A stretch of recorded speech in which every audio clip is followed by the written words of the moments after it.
Hello, you're listening to Hugo Talks.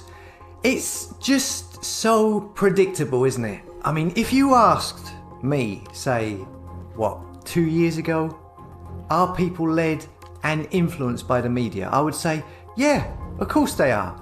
But I never thought so many people could be so completely and utterly controlled by the most obvious, faked, staged psyops, and also be fed so much fairy tale crap from the media and continue to swallow this nonsense and just follow the yellow brick road all the way to the Emerald City. I mean, it's literally psyop after psyop, you know? And then you got the controlled opposition plants feeding those who are questioning stuff, and they're feeding them tall tales, all kinds of crazy stuff to keep them confused, spinning them back and forth like a pinball in a pinball machine. You know?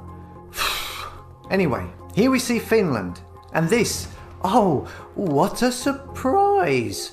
This is their answer to airport delays. You know, you remember all those airport queues and delays that suddenly started happening all over the world at the same time, in all of these airports, and all reported in the media. Only seemed to happen at weekends though. You know, if you travelled on a weekday, you didn't seem to have a problem. Only at weekends, yeah?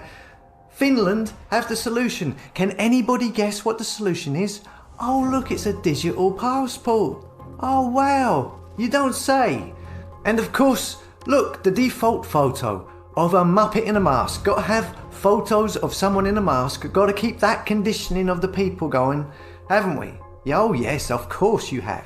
It says here, Finland could become the first country in the EU to trial a mobile app with digital copies of travel documents. The country has expressed its eagerness, I bet it's so eager, to test out a phone app that would hold digital copies of travel documents instead of a traditional paper passport. With this new technology, passengers could send information to border authorities before they go abroad.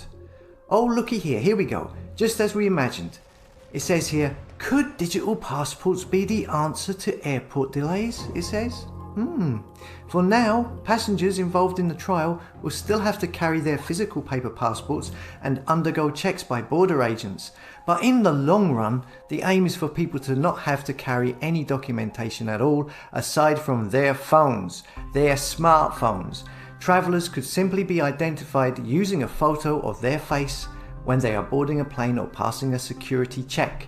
It is hoped, that's your facial recognition, it is hoped that these digital travel documents, digital passports, digital ID will make passing through a border much smoother and faster, reducing the time of each individual check by even a small amount could cut down waiting times for passengers.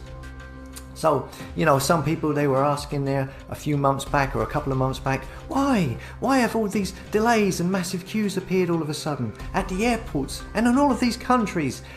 Is it to put people off travelling?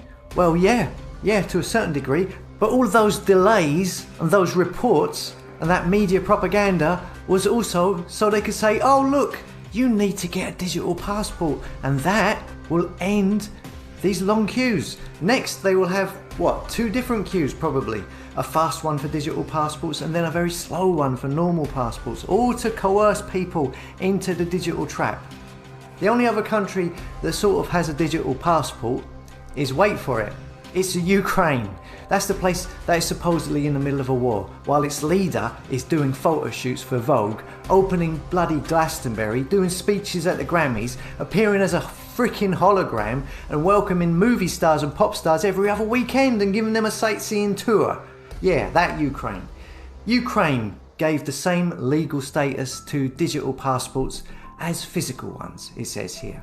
Ukrainians have been able to use their digital passports in a range of situations, such as confirming their identity. That's a digital ID, isn't it? At the post office, confirming their age, or opening a bank account. That's going to link it to all of your money for a few years. But also, last year they were also recognised when travelling into the country by plane or train.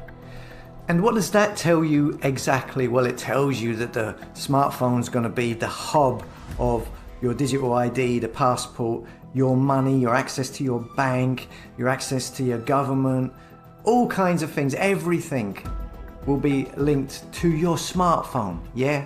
This smartphone, the smartphone I've been telling everybody should get shot of. And then what's the next step? Well, it will be, you know that smartphone you've got, you know, the one with your passport and your access to your bank account and your ID on it and your driver's license and your insurance. It's all stored in your phone. You don't have any kind of physical documents anymore. Your smartphone, oh, it's very, very important, isn't it? I mean, what would happen if you lost it or something happened to your phone or it got damaged? Oh no, that would be a disaster, wouldn't it? So we must find a way of making this safer. Maybe we can get this information tattooed onto a person, yeah? You know, or something like that. It's just so flipping predictable for me now. You know, I've said it before and I'll say it again. Get rid of your phone. If your phone was toxic, right, and it was emitting dangerous fumes, right, you would get rid of it fast enough, wouldn't you? Because that is effectively what is happening here. The smartphone is their gateway into enslaving you. It's not the final solution of doing it, but it's their first, it's the most obvious immediate step of getting their foot in the front door. And all the time, they're making it more difficult for you to get rid of the phone by making you use it to access your online banking, etc., etc. I mean, obviously, this is a big ask, but if some people, you know, if some of these big YouTubers and these people out there who pretend to be on your side with millions of subscribers started saying, you know, get rid of your phone, get shot of it, started saying this, maybe people would pay attention. Maybe it might catch on. Maybe it might make people start to think. I mean, is there anyone who says this? Or am I the only one? Any of these big talking heads with the millions of subscribers ever talk about that? Do they ever mention maybe ditching, get rid of your smartphone? Or even saying, don't download these apps, stop using the phone? Any controlled opposition movements starting up? A ditch your phone movement? No, I haven't heard of any. Anyone saying this at all? I bet there aren't many, if there is any at all. And why? Because, why isn't there anyone saying this apart from me? Because that is the last thing they would want people to do. Because people with smartphones, using smartphones, is completely crucial for them implementing this very important first stage of their plans, as can be seen in this story from Finland. Yeah? Look, share this video if you think it will help.